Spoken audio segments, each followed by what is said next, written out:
Hi there. Today I'm going to show you how to make a slip over pen holder for a notebook. So it's got an elastic, it slides over the notebook, and then it's a pencil case that you can unzip, pop all your pencils, pens in, and you've got it with you. So today I'm going to show you how to put a zip in using quilters tape. So this is quilters tape. And it's like a double-sided sticky tape, but it's safe to use in your sewing machine. It's meant for sewing, so it won't gum up your machine. And what you need to do is, before you start, you'll get your outer fabric and your lining fabric. And for this make, we're going to use a 9.5 inch square. So 9.5 inch square for your outer and a 9.5 inch square for your lining fabric. And as you can see, I've put a line of quilters tape, so I've taped one side of quilters tape on each side of the fabric. You're also going to need a zip that's longer than 9 inches. So I've got a 12-inch zip and a piece of elastic which is about 9.5 inches long. So what we're going to do is we're going to start with the outer fabric, and we're going to pull off one side. So as you can see, if you pull off the tape, this side is sticky, and we're going to pop our zip. So when we talk about zips, this is the right side and this is the wrong side. So we're going to put it right side to right side on our fabric. And I'm going to do it with the zip head well away from the edge. I'm just going to pop it in the centre. And then press it down really well with your fingers. And you can see that's stuck down there. So there's no need for pins or clips. It's just stuck down. And then you'll get your lining piece and pull off your quilting tape paper, and then again right side down to right side.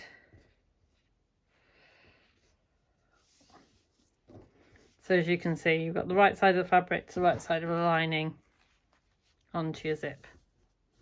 And then you're going to take this to your sewing machine, and using a zipper foot, you're going to sew as close as you can to the zip. So you're going to just sew all the way along there, remembering to back stitch at the start and the finish.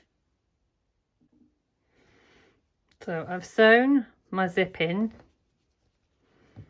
So what you need to do now is you need to unfold it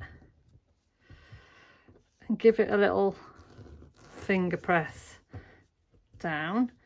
Now we're going to top stitch the zip down, but what we're going to do is we're going to do them both at the same time. So if you just make sure that's pushed out of the way, and then you should have your quilters tape at the bottom. So peel off your quilters tape paper, and we're going to fold this up.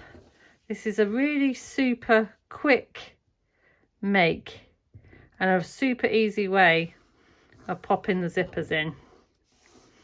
So turn it over and then do the same with the lining, and you'll know you've got it the right way because your quilters tape will be there ready. So, and then push it down, and then back to the sewing machine to sew again with your zipper foot as close as you can. So now you should have 2 loops, one outer, one lining, and your zip in the middle.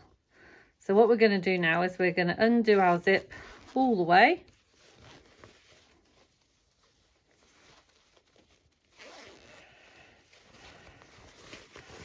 and then open it out. And this is why we use a longer zip, because it just makes it easier when we do this bit. So what we're going to do is we're going to iron down. What you need to make sure is you need to make sure that you're ironing the fabric away from the zip on both sides. So away on the outer and also away on the lining. You might want to pull it a little bit and iron it away. Give it a good press.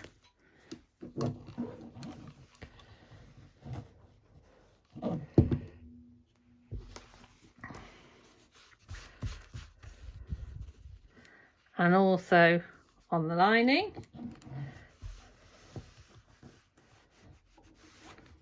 Fantastic. And then you'll want to take it to your sewing machine and you'll want to top stitch. So again, using your zipper foot so you can get close to the edge along this side and also this side. So once you've top stitched both edges of your zip, close it up and make sure it's nice and central. So I'm just going to take my ironing mat away so I can pop it on my board so I can measure to make sure that it's in the centre, which mine is. And once you're happy that it's in the centre, then mark the centre of the zip, where the centre of the zip lies, on your lining fabric, and do that for both sides. And then what you're going to do is you're going to open it up, open your zip to about halfway or a little bit more, and then turn it inside out. And then make sure that you line up the centre of the zip with the marks that you've just made. And then clip it in place.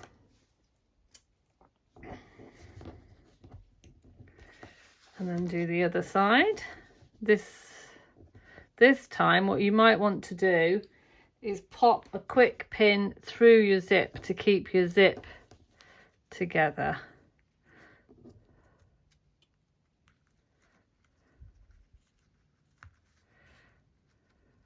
Oops,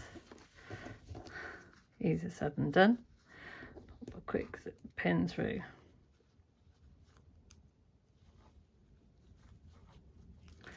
There we go. And then clip it in place.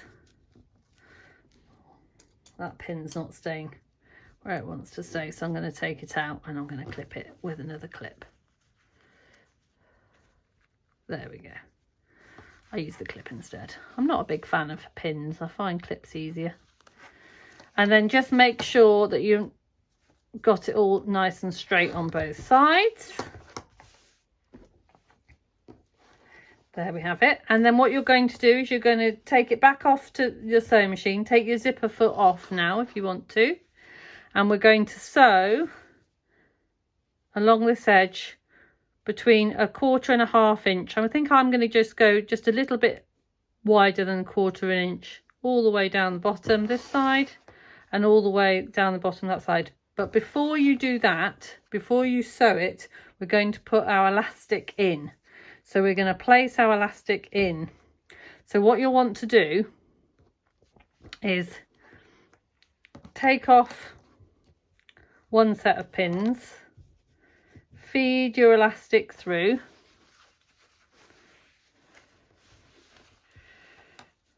and then line your elastic up at the top. Again, you want the centre of your elastic to be where the centre of your zip is. Can you see that there? My elastic is at the centre of my zip. And then clip it in place.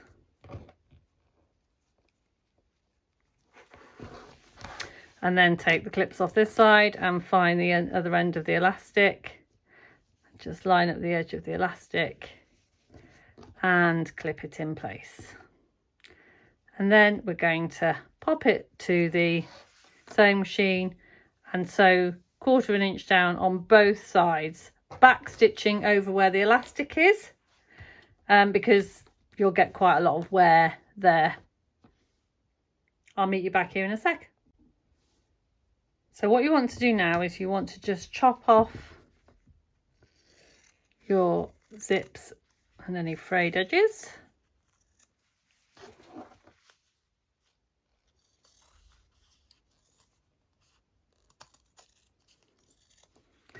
And then we're going to finish the edges. So there's a couple of ways you can do this. You can pinking shear the edges with pinking shears. You can take it to the machine and give it a zigzag overlocking stitch, or you can cut another piece of your fabric and you can make binding and bind the edges. For speed, I'm just going to zigzag the edges. I'll meet you back here. So as you can see, I've zigzag stitched those edges to neaten them and stop them from fraying. So all we need to do now is turn it the right way around, which we can do because we left the zip open, which is why it's important to leave the zip open. I've got a little spread caught in my zip. So poke out your corners and there you have your finished pencil case, all ready for your notebook. So all you need to do now is slide your pen holder onto, in fact, probably be better if it was the other way around, but bottom from top to bottom. And because it's an elasticated band, it will fit on a larger notebook. So there you have it. There's your notebook pencil case. I hope you enjoyed the tutorial.